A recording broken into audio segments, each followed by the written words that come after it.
கூடியுள்ள அன்பு தாய்மார்களே, சகோதரிகளே, உங்களது அனைவருக்கும் எங்களது இனிய முஹம்மத் அஸ்ஸலாமு அலைக்கும். ஒரு ஈமானிய வீரமங்கையின், ஒரு இஸ்லாமிய வீரமகனின் வரலாற்று நிகழ்வொன்றை உங்களிடம் பகிர்ந்து கொள்ளவே நாங்கள் நால்வரும் இந்த மேடைக்கு வந்துள்ளோம். அந்த வீரமங்கை யார், அந்த வீரமகன் யார் என்பதை இறுதியில் நீங்கள் அறிந்து கொள்வீர்கள் இன்ஷா அல்லாஹ். உதுமான் ரலியல்லாஹு அன்ஹுவின் படுகொலை, அலி ரலியல்லாஹு அன்ஹுவின் ஹிலாஃபத் அவர்களது படுகொலை, அதற்கு பின் தொடர்ந்த நிகழ்வுகள் அனைத்தும் இஸ்லாமிய அரசியல் இஸ்லாமிய வரலாற்றில் மிக படுபயங்கரமான காலகட்டம். மேலும் பல பகுதிகளில் குழப்பங்கள் நிலவியது. ஹிஜாஸ் பகுதியை யஸீத் பின் முஆவியா ரலியல்லாஹு அன்ஹு அவர்கள் ஆண்டு கொண்டிருந்தார்கள். அவர்கள் மரணமடைந்தவுடன் சிரியாவில் பெரும்பகுதி ஹிஜாஸ், எகிப்து, குரசான் போன்ற பகுதி மக்கள் நான் முன்பே கூறியுள்ள அந்த வீரமகனை கலீஃபாவாக தேர்ந்தெடுத்துக் கொண்டார்கள். மக்கா தலைமை பீடமாக இருந்தது. ஆனால் பனு உமையா கோத்திரத்தினர் காசிம் குலத்து அந்த வீரமகனை தலைமையாக ஏற்றுக்கொள்ளவில்லை. எனவே 20,000 வீரர்களை கொண்ட மிகப்பெரிய படையொன்றை ஹஜ்ஜாஜ் இப்னு யூசுப் என்பவரின் தலைமையில் மக்கா வந்து முற்றுகையிட்டது. கடுமையான சண்டை, போர், இருதரப்பு முஸ்லிம்களுக்கு மத்தியில் ஏகப்பட்ட உயிரிழப்பு. காபாவின் வரலாற்றில் அது ஒரு கரும்புள்ளி என்றே சொல்லலாம். அந்த வீரமகன் அப்பிரச்சனைகளை எதிர்கொண்டு வந்திருந்தார். ஆனால் சண்டை நீண்ட நாள் நீடிக்க படையிலிருந்து பலர் கொல்லப்பட்டிருந்தார்கள் மற்றும் பலர் படையிலிருந்து நீங்கிவிட்டார்கள். மீதமிருந்தவர்கள் மக்காவிலுள் காபாவை சுற்றியுள்ள பகுதியில் சுற்றி வளைக்கப்பட்டிருந்தார்கள். இதற்கு மேல் சண்டை நீடிக்க வாய்ப்பில்லை. இன்று தமது மரணம் நிச்சயம் என்பதை உணர்ந்த அந்த வீரமகன் தனது தாயின் அன்பும் ஆதரவும், அதற்கு மேலாக அறிவார்ந்த ஆலோசனையும் கிடைத்தால் நன்றாக இருக்கும் என்று தோன்றியது. இறுதியாக தனது தாயை சந்திப்பதற்காக சென்றார். அந்த தாய்க்கு 50 வயதோ 60 வயதோ கிடையாது, 100 வயது இருக்கும். மிகவும் முதுமையடைந்து தளர்வடைந்து தனது கண் பார்வையை இழந்திருந்தார்கள். சலாம் கூறி உள்ளே நுழைந்தார் மகன். வரவேற்றார் தாயார். அந்த தாய்க்கும் அந்த மகனுக்கும் இடையில் நடந்த இனிய உரையாடலை சிறப்புமிக்க ஒரு நிகழ்வாக வரலாற்றில் பதியப்பட்டுள்ளது. இஸ்லாமிய உறுதியும் வீரமும் போட்டி போட்ட அந்த நிகழ்வு முஸ்லிம் பெண்களுக்கு, ஏன் ஆண்களுக்கும் கூட மிகப்பெரிய கருவூலம். இதோ அந்த உரையாடலை அங்கு நடந்தது போல உங்கள் முன் காட்சிப்படுத்துவதற்காக தாயாக மாணவி எஸ்ஸாஃபின் பானுவும் மகனாக மாணவி அஸ்மாவும் காட்சிப்படுத்த போறாங்க. அதை கேட்டு நீங்களும் நாங்களுமாக சேர்ந்து கேட்டு நாமளும் வீர உணர்வு பெறுவோம். வாருங்கள். அஸ்ஸலாமு அலைக்கும். தாயே, அஸ்ஸலாமு அலைக்கும் வரஹ்மத்துல்லாஹி வபரகாத்துஹு.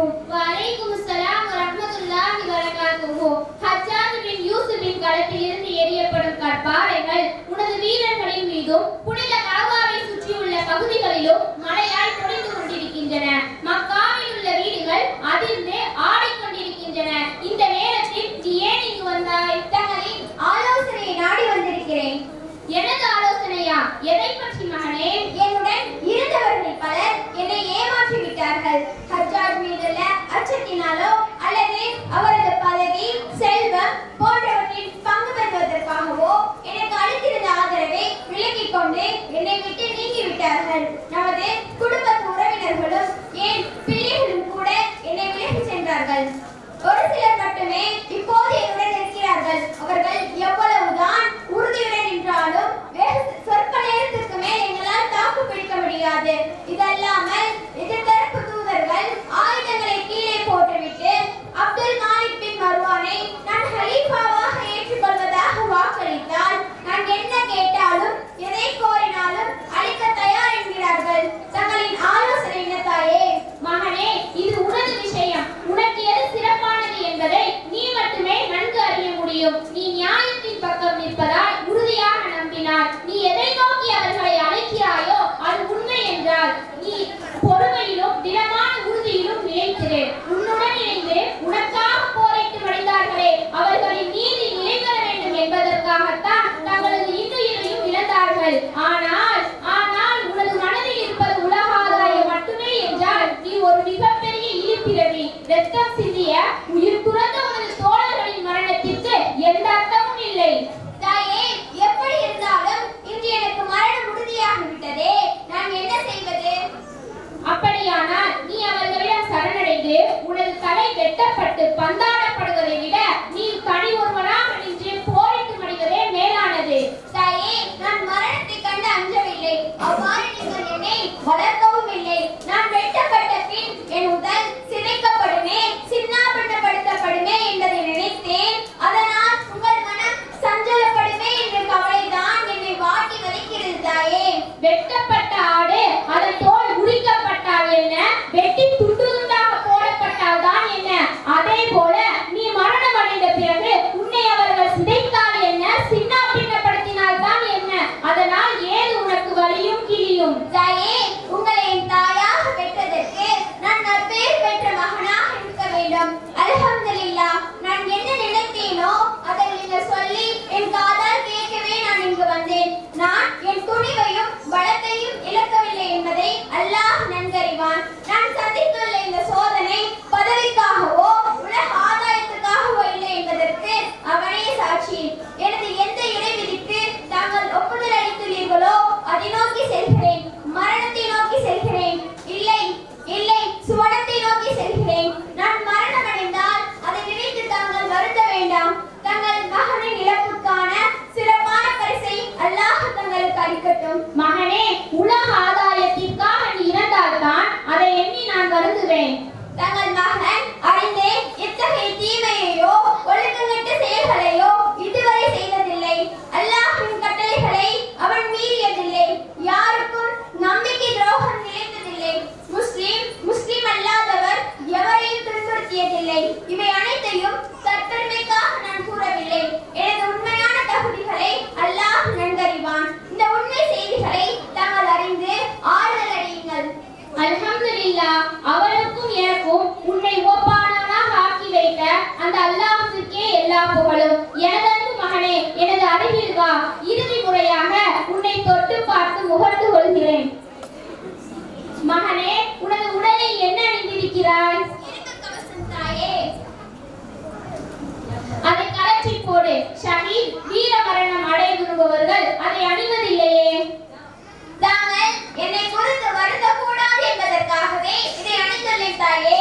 அதை கலற்றி போடு. உனது வீரம் அதிகரிக்கும். களத்தில் விரைவாய் சுறுசுறுப்பாய் நீ இயங்குவதற்கு அது உதவும். அதே சமயம் நீளமான ஒரு இடுப்பாடை அணிந்து கொள். ஏனெனில் நீ மரணம் அடைந்த பிறகு உனது அங்க அவயங்கள் ஆபாசமாய் வெளிப்படுவதை அது காக்கும். தாங்கள் சொன்னபடியே செய்கிறேன் தாயே. எனக்காக இறைவனிடம் இறங்குவதை நிறுத்திவிட வேண்டாம். அர்ஹமுர் ராஹிமீனே, எனது மகன் மீது இறக்கப்படு. ஏனென்றால் மற்றவர்கள் எல்லாம் உறங்கிக் கொண்டிருக்க இரவின் நீண்ட பகுதியை தொடுகையிலும் அடுகையிலும் கழித்தவன் அவன். எனவே அவன் மீது இறக்கப்படு. மக்கா, மதினா இரு நகரங்களிலும் கடும் வெப்பத்திலும் தாகத்திலும் பட்டினியிலும் நோன்பு நோற்றவன் அவன். எனவே அவன் மீது இறக்கப்படு. தனது தாய் தந்தை மீது ஏராளமான அன்பு கொண்டவன் அவன். இரத்த பந்தங்களுடன் இணைந்து வாழ்பவன் அவன். எனவே அவன் மீது இறக்கப்படு. யா அல்லாஹ், நான் அவனை உனது பொறுப்பில் ஒப்படைத்து விட்டேன். நீ அவன் மீது எந்த விதியை நிர்ணயித்திருந்தாலும் அதை நான் பொருந்திக் கொள்கிறேன். பொறுமையாளர்களுக்கான கூலியை நீ எனக்கு வழங்குவாயாக. ஆமீன் ஆமீன் யா ரப்பல் ஆலமீன். எனது அன்பு தாய்மார்களே, சகோதரிகளே, ஒரு ஈமானிய வீரமங்கை, ஒரு இஸ்லாமிய வீரமகன் இருவருடைய தியாக வரலாற்றை கேட்டு மெய்சிலிர்த்து நிற்கிறோம் நாம். அல்ஹம்துலில்லாஹ்.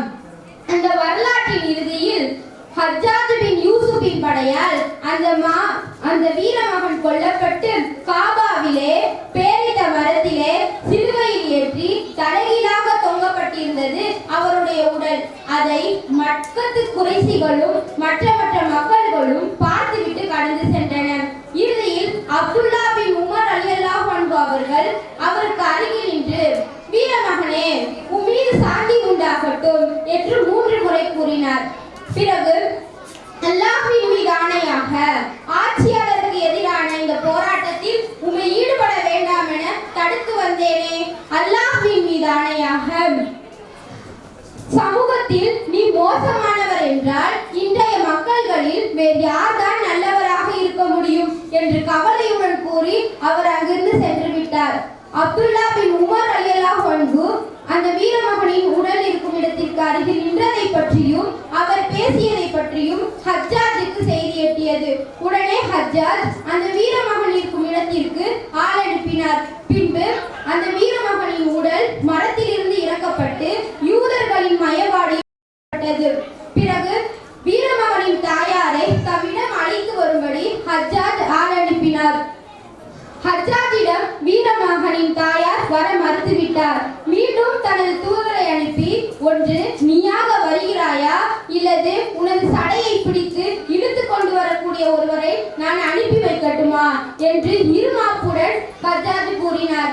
உடனே அப்போதும் தாயார் வர மறுத்ததோடு, அல்லாஹ்வின் மீது ஆணையாக என்னை பிடித்து இழுத்து கொண்டு வரக்கூடிய ஒரு நபரை நீ என்னிடம் அனுப்பாதவரை நான் உன்னிடம் வரப்போவதில்லை என்று உறுதிபட கூறினார். உடனே ஹஜ்ஜாஜ் எனது செருப்புகள் எங்கே என்று கூறி அதை வாங்கி அணிந்து கொண்டு தாயாரின் பக்கம் சென்றார். அப்போது இருவருக்கும் இடையில் நடைபெற்ற உரையாடலை காண்போம் வாருங்கள். வீரமங்கையே, உனது இறை விரோதியான உனது மகனை என்ன செய்தேன் என்று பார்த்தாயா? நீ எனது மகனை இம்மை காலை வேண்டுமானால் சீரழித்திருப்பாய். ஆனால் அதன் மூலம் நீ உனது மறுமை காலை சீரழித்துக் கொண்டாய் என்றே நான் எண்ணுகிறேன். நீ எனது மகனை 2 இடுப்பு கச்சைக்காரையின் புதல்வரை என்னை இலக்காரமாய் அழைப்பாய் என்று நான் கேள்விப்பட்டேன். இறைவன் மீது ஆணையாக அந்த 2 இடுப்பு கச்சைக்காரை நான் தான். ஏனெனில் நபி அவர்கள் மக்காவில் இருந்து மதீனாவிற்கு ஹிஜ்ரத் செய்த போது நபி அவர்களுக்கான உணவையும் அவர்களின் உச்ச தோழருக்கான உணவையும் அவ்விரு கச்சைகளில் ஒன்றில் கட்டி எடுத்து சென்றேன். அதனால் தான் ஜாத்துன் நிதாக்கை என்ற பெயர் நபி அவர்களால் எனக்கு சூட்டப்பட்டது. ஹஜ்ஜாஜே, நீ நினைவில் கொள், ஒரு சமயம் நபி அவர்கள் எங்களிடம் சகீர் குலத்தில் மகா பொய்யனான ஒருவனும் நாசக்கார மனிதன் ஒருவனும் தோன்றுவார்கள் என முன்னறிவிப்பு செய்துள்ளார்கள். மகா பொய்யனான முக்காபின் உபைரை நாங்கள் ஏற்கனவே பார்த்துவிட்டோம். நபி அவர்கள் குறிப்பிட்ட அந்த நாசக்கார மனிதன் நீயாகத்தான் இருக்க முடியும் என்றே நான் எண்ணுகிறேன். அந்த வீரமங்கையின் பேச்சை கேட்டு உடனே ஹஜ்ஜாஜ் அதற்கு பதில் ஏதும் சொல்லாமல் அங்கிருந்து சென்று விட்டார். எனது அன்பு தாய்மார்களே, சகோதரிகளே, யார் அந்த வீரமகன், யார் அந்த வீரமங்கை என்று கேட்கிறீர்களா? அந்த வீரமங்கை அபூபக்கர் அலியின் மகளும் அன்னை ஆயிஷா ரலியல்லாஹு அன்ஹாவின் சகோதரியுமான அஸ்மா ரலியல்லாஹு அன்ஹா. அந்த வீரமகன் அப்துல்லா பின் சுபைர் ரலியல்லாஹு அன்ஹு. அந்த ஈமானிய வீரமங்கை அஸ்மா ரலியை போலவும் அந்த இஸ்லாமிய வீரமகன் அப்துல்லா பின் சுபைர் அலியை போலவும் வீரத்தோடும் தீரத்தோடும் இவ்வுலகில் வாழ்வோம். நாளை மறுமையில் அந்த இருவருடன் சுவனத்தில் உலாவோம். எல்லாம் வல்ல இறைவன் அதற்கு உங்களுக்கும் எங்களுக்கும் கிருபை செய்வானாக. ஆமீன் ஆமீன் யா ரப்பல் ஆலமீன்.